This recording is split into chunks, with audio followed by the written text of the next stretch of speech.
On pourrait présenter la réalisation comme le fait que la personnalité se consume à chaque instant. Sauf que ça ne doit pas être très agréable de brûler. C'est une grande intensité. Et donc à ce titre-là, les rapports intimes ne jouent plus leur rôle de compensatoire. Voilà. Ce n'est plus un objet compensatoire.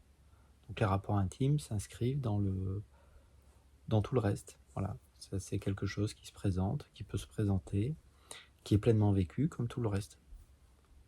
Donc avant souvent la réalisation, eh ben, il y a des préférences, c'est le principe du mental, de fonctionner par paire d'opposés. Donc après, quand c'est complètement assis, posé, eh bien il y a par exemple apparition d'un phénomène, voilà, un rapport intime, plus ou moins intense, voire très intense. Mais cette intensité n'est pas supérieure ou inférieure au fait d'être assis ou de manger ou de respirer. C'est la complétude de l'instant.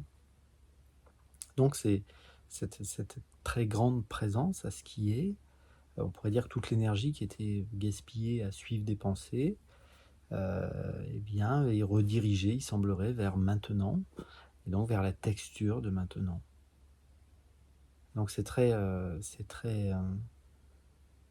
vivant, c'est vibrant,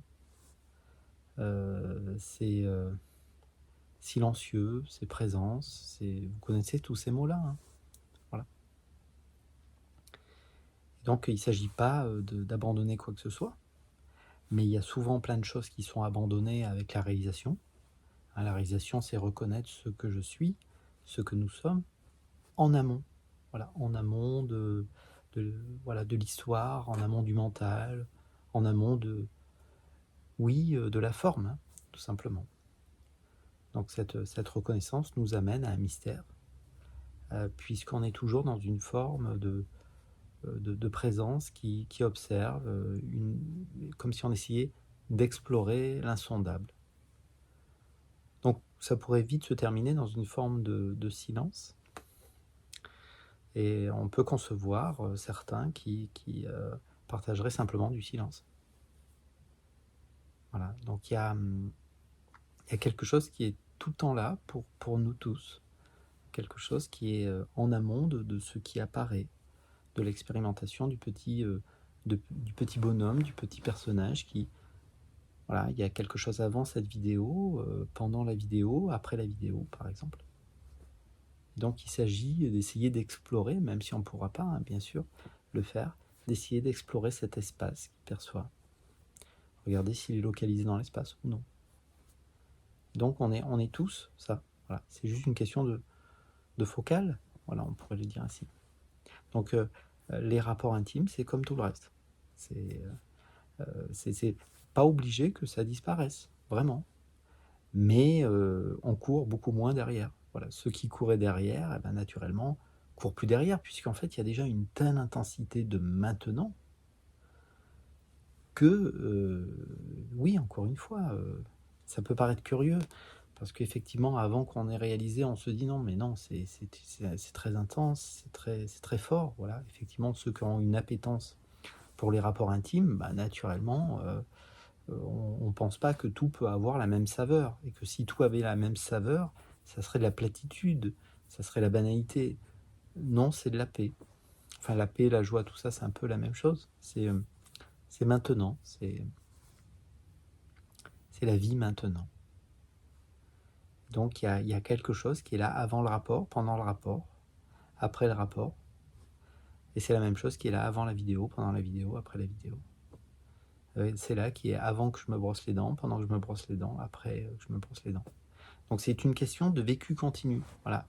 C'est-à-dire que parfois, on va dire, la vie nous teste. Et donc il y a des petites choses qui se présentent, des enjeux. Et donc forcément, moins il y aura de résistance, plus on va vivre la texture de maintenant, et plus, eh bien oui, on va vivre des choses, hein, qui pourraient émerger. Et l'énéagramme va définir très très bien ces fameux dossiers qui vont remonter. Voilà. Donc pour ceux qui ont une appétence pour décortiquer le mental, eh bien effectivement, voilà, là aussi l'énéagramme peut nous aider, mais c'est pas une obligation, hein, bien évidemment. Voilà et donc et bien oui, à un moment donné, soit c'est vécu constamment, soit c'est vécu, par moment. Mais c'est vraiment l'exploration par soi-même de cet espace, de l'insondable, hein. Je l'ai appelé comme ça tout à l'heure. On pourrait l'appeler autrement, la présence, le soi, la conscience, tout ça c'est des mots, c'est de l'imaginaire. C'est pour pointer vers quelque chose, voilà.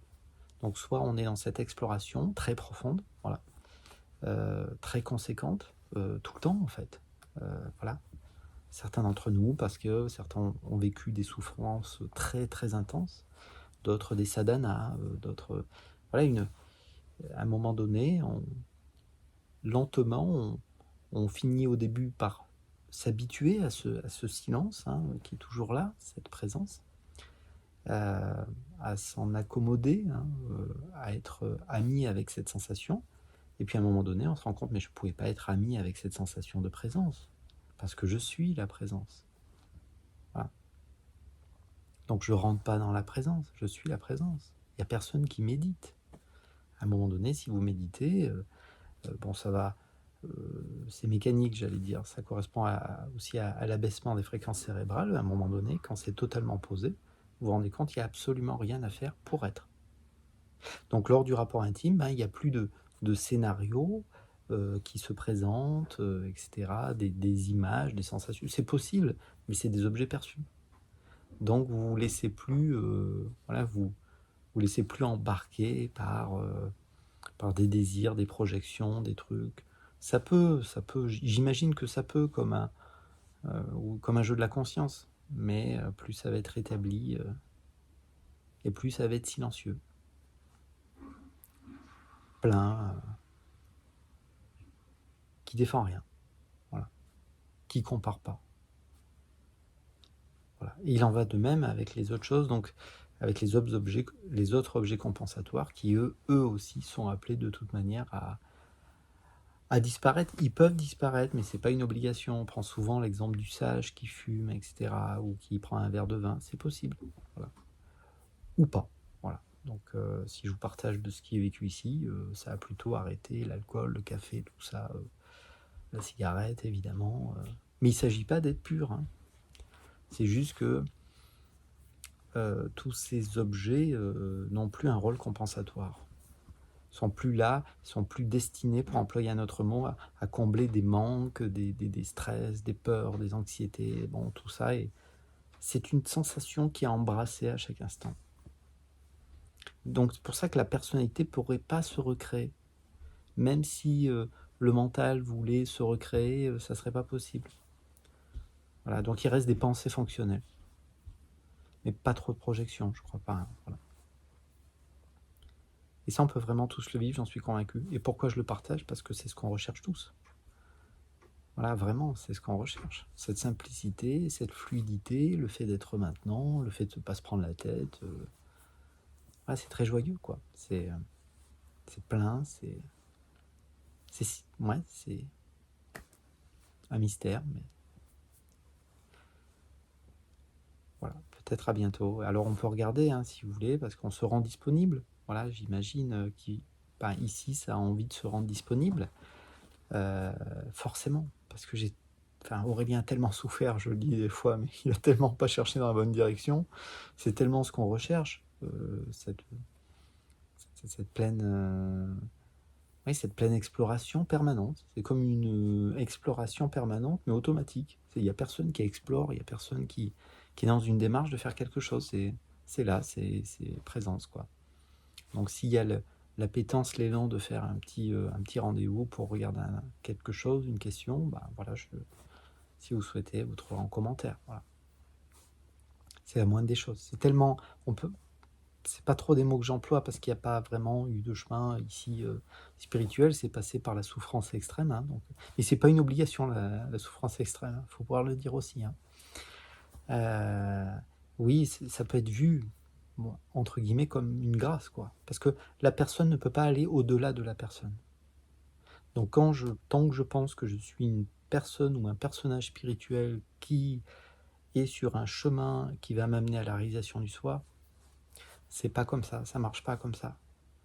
Voilà, bah non, peut-être à bientôt, voilà, si vous le souhaitez ou pas. Voilà. Au revoir.